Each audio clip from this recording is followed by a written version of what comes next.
Welcome to the Tackling Tech podcast, powered by Dyknow. Join us as we tackle all things ed tech with insightful interviews, actionable tips, and strategies that you can implement in your school or district to make technology integration more effective. Whether you're a teacher, a tech coach, or a technology administrator, we're giving you an advantage in your role by sharing stories from people who are passionate about working with their peers and enhancing the learning experience with technology. Thanks for spending some time with us today. Now let's tackle some tech. Hello, everyone, and welcome back to Tackling Tech, a podcast that shares stories about how you can build better collaboration in K-12 schools, and a show that is dedicated to putting a voice to remote learning. I am Brett McGrath, Vice President of Marketing at Dyknow, and we've got an episode once again with someone live. I hope you enjoyed the remote learning compilation episodes 1 and 2. We felt like it was important to take the highlights from our conversations over the last several months and package them up into 2 separate episodes so that anyone who was coming into Tackling Tech right before the school year started had a chance to quickly consume all of the fun conversations in an easy, digestible way. We really enjoyed putting those together. If you haven't checked those out, definitely go back and listen to those. I think there are some really good call outs from all of the amazing guests we had. We had a lot of fun putting those together. I can hardly believe back to school is upon us. It is crazy how quickly time flies and how quickly the summer has flown by. And I think everyone is dealing with adversity right now. I know on the Dyknow side, we have certainly been out of the office working remotely since March timeframe. And we have really pushed ourselves to find ways to better communicate, better collaborate, better ways to use our technology to help facilitate that.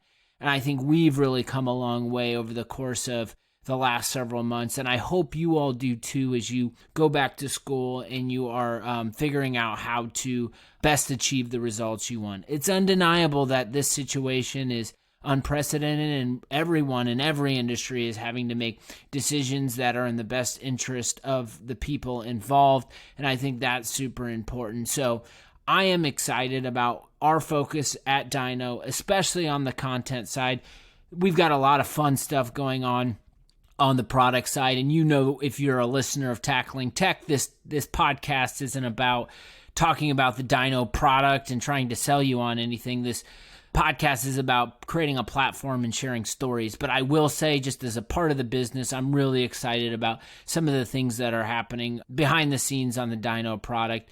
The one thing I will say is we have really been focused on keeping a pulse on how COVID has impacted the K-12 market in general and how other styles of learning have emerged, and they could be styles of learning that have been there for quite some time, but they're, from our conversations, a lot of district leaders are now considering ways to implement them. So I'm talking about styles of learning like blended learning. I'm talking about remote and distance learning. I'm talking about flipped learning, STEM, the types of things we've been talking a lot about on Tackling Tech. And from our perspective, all of those things are going to require technology, regardless of what environment you're in. So whether you and your district are going back to the traditional classroom, maybe you are sticking to remote or distance learning, or potentially you're doing a hybrid of both.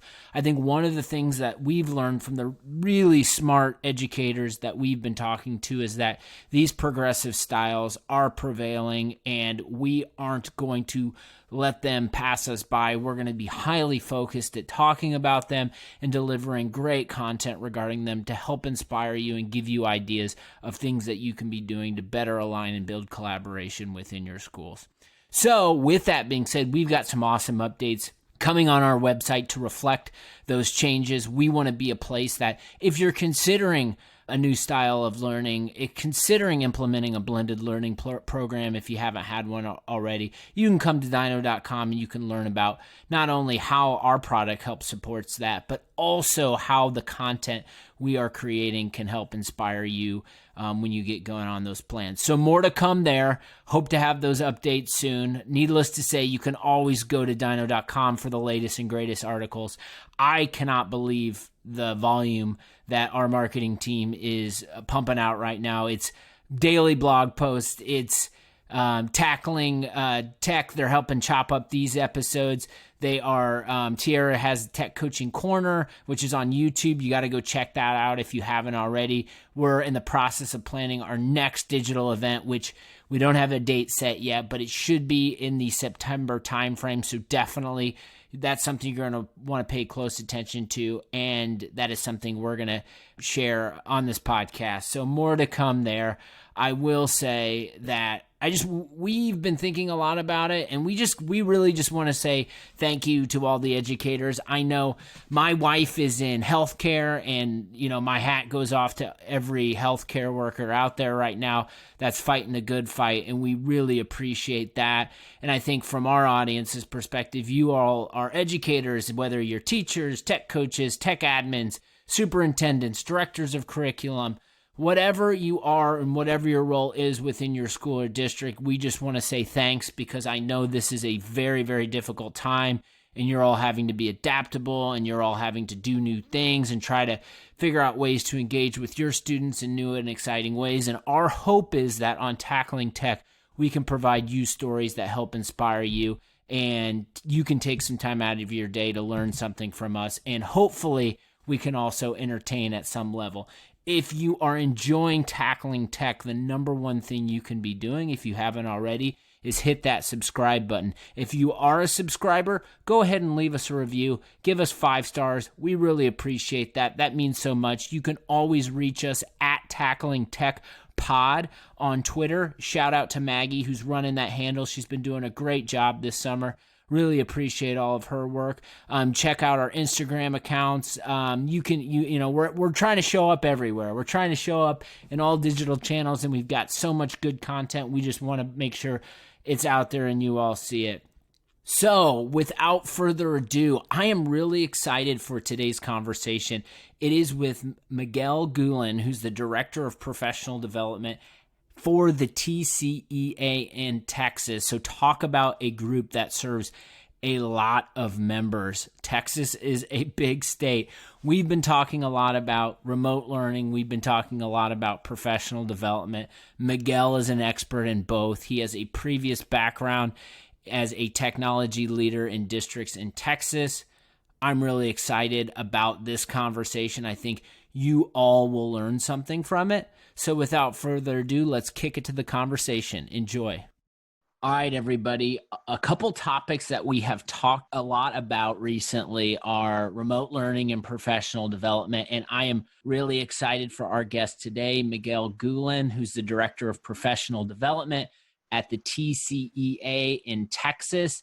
I know in digging in before we had our initial conversation, he is very tuned in to both of those topics. And I know his background, not just at TCEA, but in K-12 education, he is going to shed some light on those topics. And I think this will make for a really fun and informative conversation for all of you. So without further ado, how are you doing today, Miguel? Hey, I'm doing great, Brett. Thank you so much for having me, and I appreciate being here as a guest. It's just wonderful to be able to share insights that have been picked up over the last few months, as well as reflect on how, your whole career sort of focuses in when something like this happens, and you realize, oh my gosh, do I really know everything I think I know?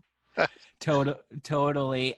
So I guess maybe, do you want to, for the listeners, maybe give them some sort of snapshot on your background and where you've been and the types of roles you've been in, and then how that led to your current role at TCEA? Yes, be happy to share a little bit of background. I guess my career started as a classroom teacher in Cotulla, independent school district in Texas. If you're not familiar with Cotulla, that's the same place where President Lyndon Baines Johnson was a teacher. And it was really a bit of an eye-opener, teaching kids how to read and write, language arts and ESL with students of low socioeconomic. And we did everything, on paper and pencil and folders. And there was very little technology except for actually creating anthologies or print anthology. And I think that's what really got me excited about working with technology, being able to aggregate student work and then publish it and see the joy of publication. Because back in those days, if you wanted to get some writing published, you had to send it off to a newspaper or a magazine, and it took months. And by the time you got back, kids were already moving on to a different grade level. And that really has sort of fueled my excitement about using technology. And eventually I wanted to sort of bring that joy and process to other educators. And so that really pushed me into becoming a director of instructional technology, and then eventually a technology operations director, sort of responsible for both the curriculum side of using technology in the classroom as well as the boxes and wires.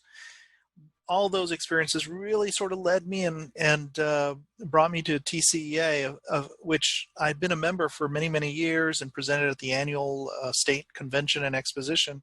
And it's always really neat. You know, when you go to an event and you get supercharged with excitement, and because everyone else is excited about learning and sharing what they're learning. And so TCEA, being at TCEA has just been a great way to continue that. It's sort of like being charged up all the time, because I get to learn things and then share them in blog entries as well as presentations and online courses, and it's just great. So Yeah, and I think, in just listening to you talk about your background, what's super interesting to me is the fact that you have been in a role that's been responsible for instructional technology, been in a role that's been responsible for instructional technology and the wires as you describe them, and you've also been a classroom teacher. So those various roles you've been in, I think now in K-12, everyone's trying to figure out how they can get technology in the hands of teachers and have that technology connect with their students. And I think now in this period of time where distance and remote learning have emerged, that's more important than ever. Maybe can you just share, just based on your experience in all those different roles, maybe some gaps that you observe currently that might exist from the district level on, connecting technology and teachers and students? absolutely. So one of the, I think the gaps that exist is this sort of disconnect between curriculum and instruction, the technology department, and it's a problem that's just made a little bit bigger, especially when technology is not sitting at the table at the superintendent's cabinets level and having those conversations with curriculum at the same level. And it's very easy to end up with a sort of siloed approach to technology and curriculum, where you have curriculum focused on high stakes tests and trying to get kids prepared for that. And you have technology as you're just an appliance, you're a utility service, so to speak. You're making sure everybody's connected and working. But there can be something lost in that connection. Now we really see the role of the CTO as Chief Technology Officer as transforming and being a lot more involved as part of a team. And they have to be at the table with the other major stakeholders. And in some districts, that's true. In other districts, it's less true. And so it really, and it varies from small to large. It just depends how many levels between technology and the superintendent, versus you always know that the curriculum executive director or assistant superintendent is going to be sitting at that table. Another real big challenge is finance. How are the district's finances set? I've seen situations where the superintendent has their fund that they're going to use to pay for their pet projects, and sometimes that comes at the expense of ensuring that technology is up to date and maintained, that you have sufficient bandwidth, that every campus is well connected and can handle the load of wireless devices, and that there is a plan for one-to-one.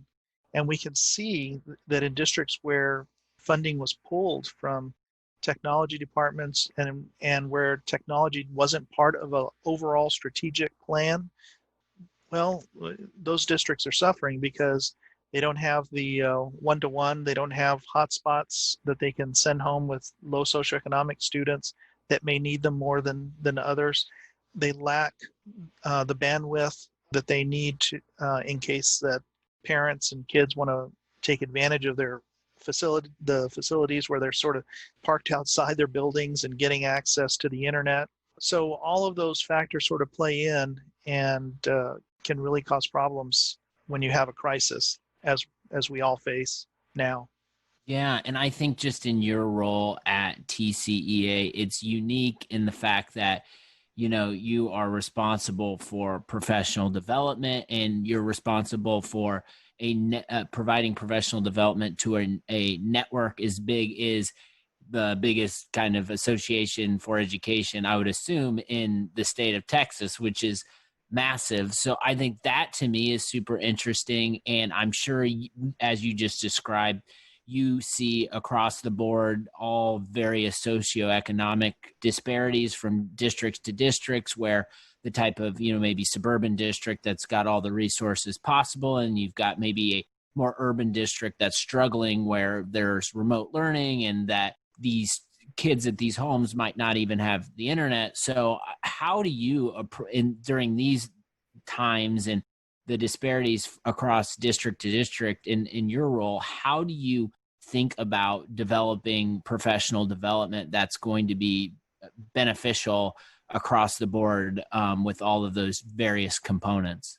One of the I guess the impetus for putting together professional development, especially online self-paced courses, which TCA has been aggressive in developing and putting together over the last few months, because a lot of our professional development was, traditional face-to-face.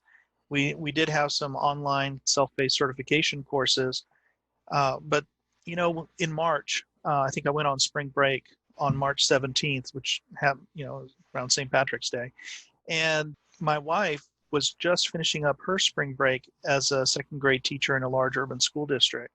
And she was sort of freaked out because she was going to be teaching online to her second grade students. And she couldn't imagine how that was going to happen. And as you might imagine, that's pretty stressful because teachers have had experiences in learning how to use technology. And often it's been about their productivity, but it hasn't really evolved. There hasn't been the sense of urgency or the expectation that they would actually use them to teach online. Now, that's not true for all districts, but in her situation, working with younger students, having that one-on-one connection, connecting with the kids face to face, that's really important, especially for our younger students. And she was just couldn't. It was very difficult and stressful for her, and she cried. And I chatted with a high school teacher, and when she found out that she was going to have to go home and teach Spanish online, she immediately said, "That's it. I quit. I'm retiring." And so there was a lot of stress that sort of built up there. So what did we do at TCA to address some of that? Well, one of the things that we wanted to make sure of is that we wanted to make sure teachers were equipped and had built capacity. So, after you survive emergency remote learning, remote teaching experiences in March and April, then you start to ask yourself, how can I be better prepared for the fall? And that's what a lot of teachers did. And I applaud them because they made the effort to take advantage of a lot of the online self-paced courses that we put online.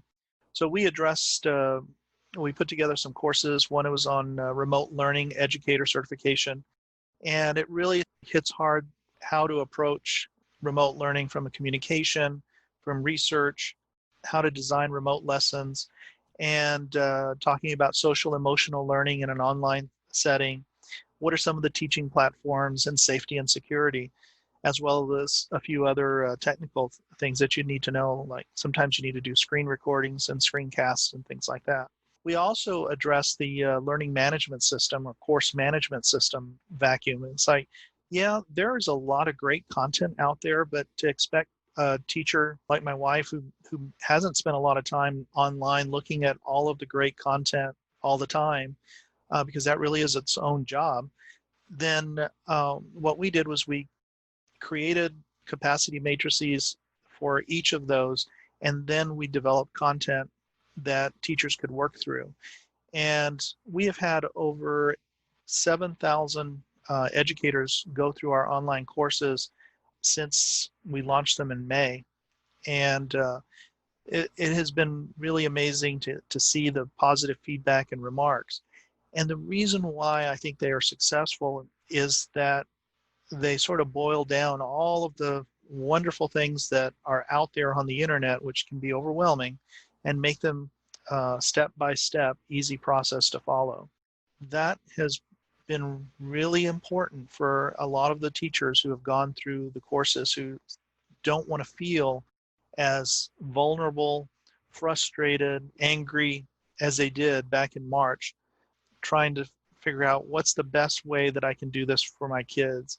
And I think that if we can minimize that stress by providing professional learning opportunities that are self-paced for teachers, for administrators, then we've really done something that will benefit students across the state and around the world, because we actually have people coming in from all over the world. We're not just a Texas-based organization. Got it. Yeah. And I think so. It sounds like the approach that you're taking at TCEA is similar to kind of a theme that we've been talking a lot about, is just, but it's more for teachers to students, but it's more a personalized learning approach where the teachers or whoever's participating in your professional development can do it at their own pace, and they're not forced to do it just one way because schedules and calendars and time doesn't permit, and everyone, not just students but teachers, have different ways that they can learn. So to me that sounds certainly fascinating. I'm curious on what your take would be on, when COVID hit and it impacted everyone across the board. We were all in a very reactionary mindset where we were learning things on the fly, and we were responding to those things. Go home, figure out how to use the system, figure out how to connect with your students. It was very reactionary. And so what's your perspective now and the work that you're doing? Do you think that, obviously this will vary from, school to school and district to district, but do you think that experience on the front end will lead to more districts being able to be more proactive in their approach, whether it's going back to traditional classroom, a hybrid model, or staying with a distance learning model? The tough challenge here for school districts is that the guidance that they're not getting or getting from, legislators is really been it's been contradictory, and as you may know, and as listeners may know, it's really resulted in a schism between teachers and administrators who are essentially just trying to implement and follow the guidelines or the mandates now of legislators. So without getting into politics, it really becomes a life or death issue, or life or my quality of life is going to go down because if I get infected. So I think that school districts are aware of that, and they're trying to plan to respond to multiple scenarios. And it is pretty stressful based on the conversations I've had with different district leaders. One of the main challenges, of course, is closing the gap between those who have access to bandwidth and devices and those who don't. How do you close that gap? And purchasing technology sounds like a wonderful solution until you realize how much it costs. Mm-hmm. And if funding isn't available to school districts to do that, then they are having to do something else and figure something else out. And who knows what that will be? But that's what they're struggling with.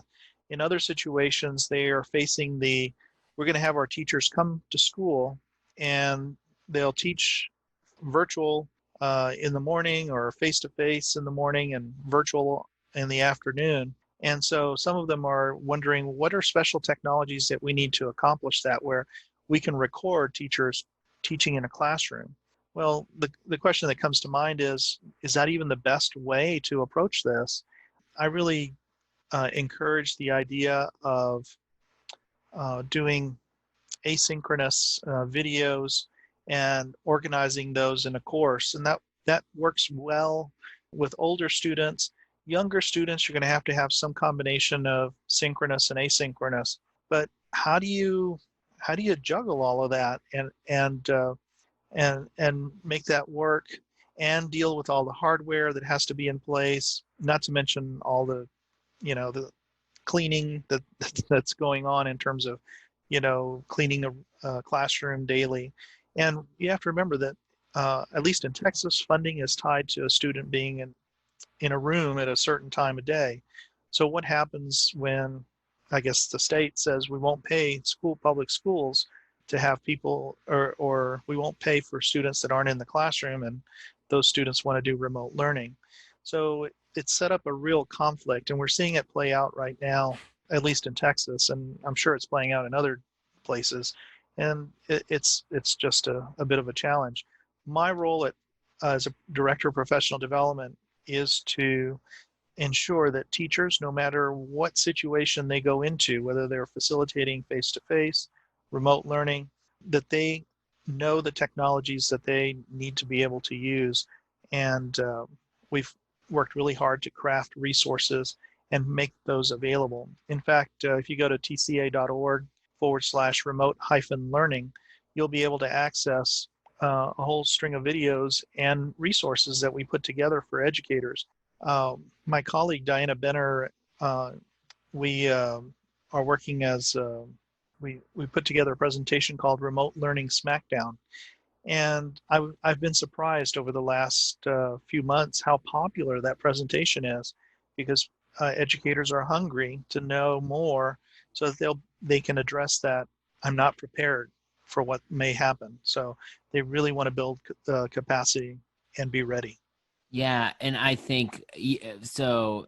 I spend a lot of time on here talking with people like you all over the country, and it's not just Texas, as I'm sure you have imagined. It's everywhere, right? Just the message is coming down and people making decisions. It makes it difficult when you're going all the way down to the classroom level, and it's impacting the teacher, and the teacher has to make the decision on what's best for her, what's best for her students in the classroom.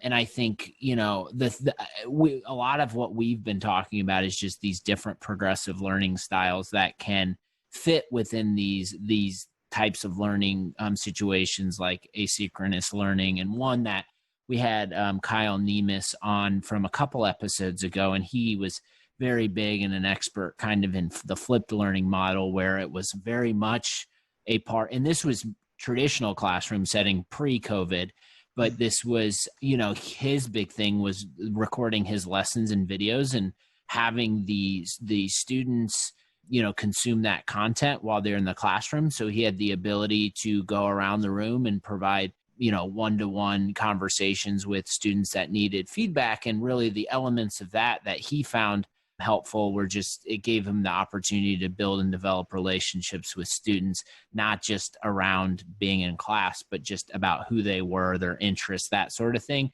And that got those students curious and interested to always get back to his classroom because they felt like they were learning something and they were connected with the teacher. Obviously, in a lot of situations right now, that might not be possible if students and teachers are remote, but I think the elements of that model might be something as teachers are trying to think through what's best for them. Do you have any thoughts on just like a flipped classroom model? I know you mentioned teachers, recording themselves before that, but what are your thoughts on just that type of, classroom environment, whether it's in physical or in the virtual sense?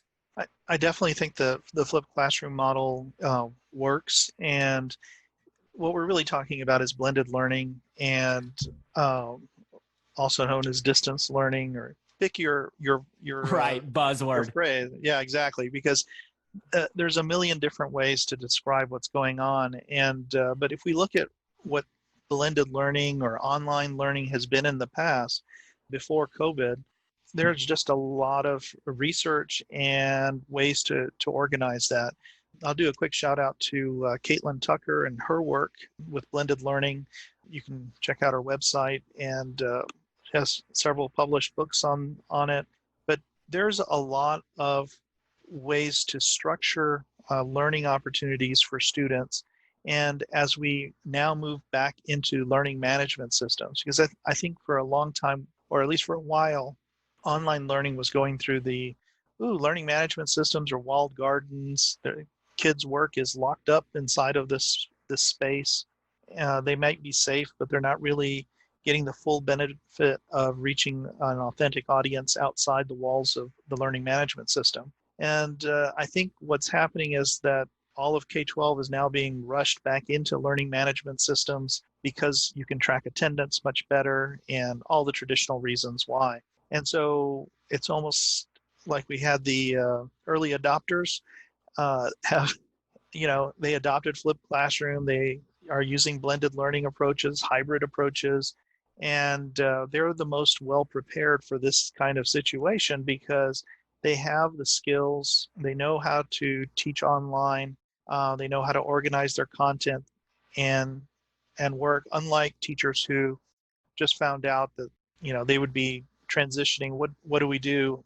How do we even blend our curriculum? And I think that's really been just making that it's like we're pushing the majority of users down this path, and they'll be frightened, but eventually they'll develop the skills that they need, and they'll be ready to go. I guess Neil's point here is with flipped classroom. I mean, that has some solid research behind it. It's John Hattie's looked at it. The effect size is, I think, 0.51, 0.52. So it is pretty, it's something that people recognize as a valid approach that can accelerate student growth in 1 year. So we just need to make sure that we adopt strategies in combination with sound instructional. We need to adopt digital tools and instructional strategies that are going to complement each other and enhance student learning. Because one thing we don't want to do is just move kids along at a normal speed or half normal at a time like this. We want to make sure that everything we do is impactful. And one way to do that is to use high effect instructional strategies that are proven to work, that have solid research, and that we match them with digital tools that are easy to use and will enhance that effect. Totally. And I will say, yes, Caitlin Tucker she's probably the number one person that is shouted out by the guests on the Tackling Tech podcast. So very popular. Definitely would love to have her on the show at some point. So if anyone out there knows her, tell her we want her on Tackling Tech. I'm curious, just kind of closing it out. I think this has been an awesome conversation. I've learned a ton. I'm sure our audience has as well. This time is definitely a period of uncertainty. You mentioned the stress level across the board. It's very difficult and challenging, but from my perspective, it's always during these times of challenge and stress and change, there's always things that emerge that change the landscape forever for the better. So I'm curious kind of what your perspective is on closing with, what do you think the biggest opportunities are during this period of COVID where stress levels are high? What do you think are the biggest opportunities for learning in K-12 that are going to emerge or might potentially emerge that everyone will hang on to on the other side of this thing? Well, I think that the biggest opportunity is for educators to find their voice and realize that they have something to say about how education happens. And I hope that people are listening, especially our legislators. In terms of learning in K-12, we've had opportunities over the years to learn new things. And it goes back to that whole idea of being a lifelong learner and always sort of keeping your hand in and learning new things all the time. And sometimes it's because of all the bureaucracy, paperwork that teachers have had to, the crazy processes and things that teachers have to deal with. It may be that they lost track of the importance of continuing to learn new things and transform what they're doing in the classroom, transform their own practice. And I hope that they will take advantage of the sense of urgency that they felt and continue to build capacity in how to use not only the technology tools, but also to beef up their approach, their instructional strategies that they use.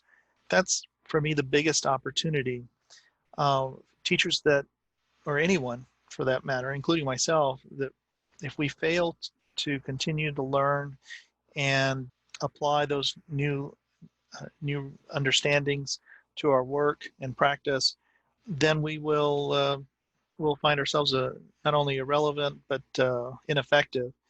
And we are moving very quickly to the point where we just have to be better prepared for weird situations, strange situations like COVID-19 coming in and pushing everybody online.